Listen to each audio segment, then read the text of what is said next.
de acordo com o que o Conselho de Sentença decidiu.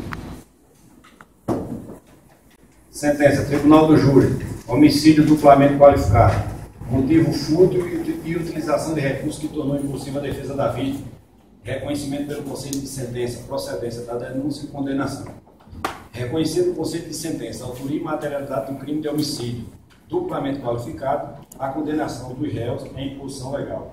Visto e examinado estes autos a ser identificado, temos que, em sessão realizada nessa data, o Conselho de Sentença, indagado sobre os fatos debatidos entre acusação e defesa, quanto ao réu José Roberto Camelo da Silva, reconheceu por maioria de votos as indagações relativas à materialidade e à autoria.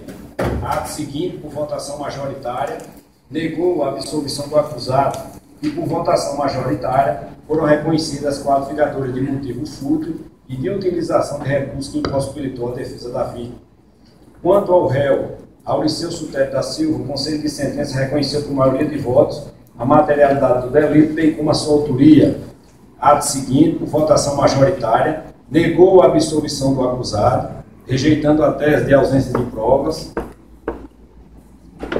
e negativa de autoria, e por votação majoritária foram reconhecidas as qualificadoras de motivo furto e a qualificadora de utilização de recurso que impossibilitou a defesa da vítima. Ante o exposto, com fundamento na decisão soberana do Colégio Tribunal do Júri, julgo procedente a denúncia para condenar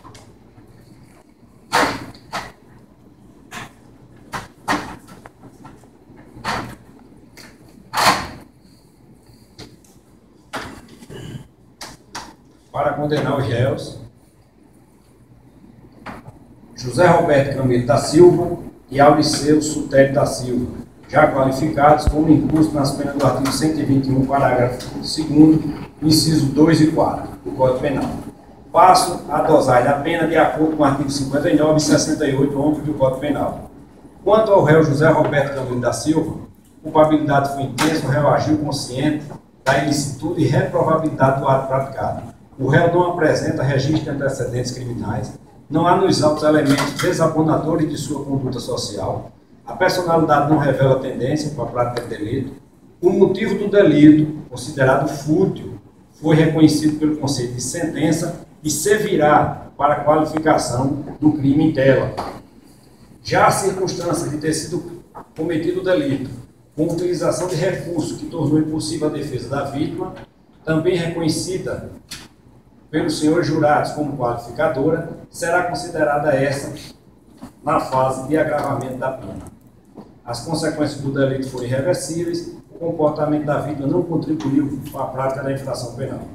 Conforme nas circunstâncias judiciais acima analisadas, em cumprimento ao preceito constitucional e em respeito à soberania da vontade dos senhores jurados, atenta a qualificadora do inciso 4 do parágrafo 2º, qualificador do inciso 2º do parágrafo 2º do artigo 121, fixo a pena base em 18 anos de reclusão, pena esta que atenua em 6 meses, face atenuante da confissão, tornando-a definitiva em 17 anos e 6 meses, haja vista a ausência de outras circunstâncias a ponderar. A pena deverá ser cumprida inicialmente em regime fechado, no presídio Roger, ou onde o juiz da execução determinar nos termos da lei do crime hediondo.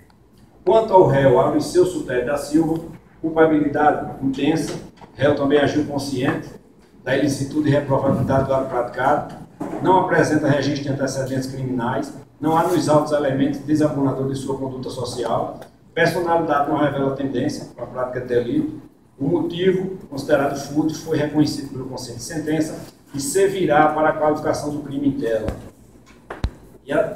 E a circunstância de ter sido cometido o delito com utilização de recursos que tornou impossível a defesa da vítima, também reconhecida pelos senhores jurados como qualificadora, será considerada nessa fase para fim de agravamento da pena base.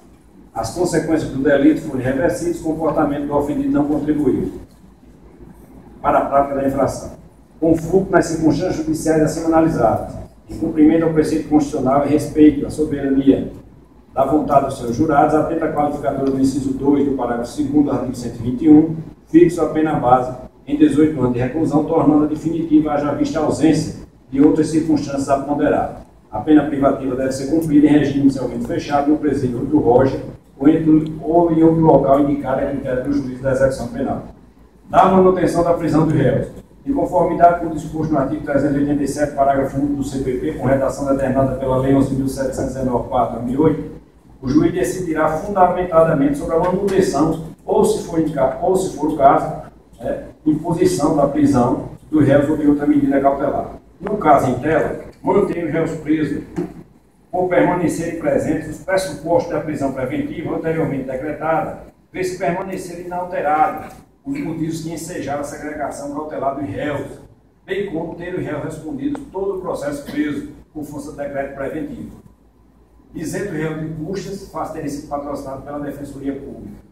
Transitar julgado, remete os boletins individuais da Secretaria de Segurança Pública do Estado, lança o nome dos réus no rol dos culpados, oficia da Secretaria de Administração Penitenciária, requisitando o recolhimento dos réus ao estabelecimento prisional adequado, recebida a comunicação sobre o local de cumprimento, despeça-se a guia de recolhimento, comunique-se à Justiça Eleitoral e cumprida todas as formalidades legais, arquivem-se os presentes autos com as cautelas de lei e anotações de estilo publicada, intimada às partes em plenário, registro, sala do Tribunal do Júri, fecha com marca de vingar aos 14 dias do maio. Antes de declarar encerrado, a defesa já interpôs recurso dessa decisão, vai ser julgada pelo Tribunal de Justiça e declara encerrada a sessão, agradecendo a presença de todos, em especial dos jurados, e pela paciência, e até o dia 21, se Deus quiser.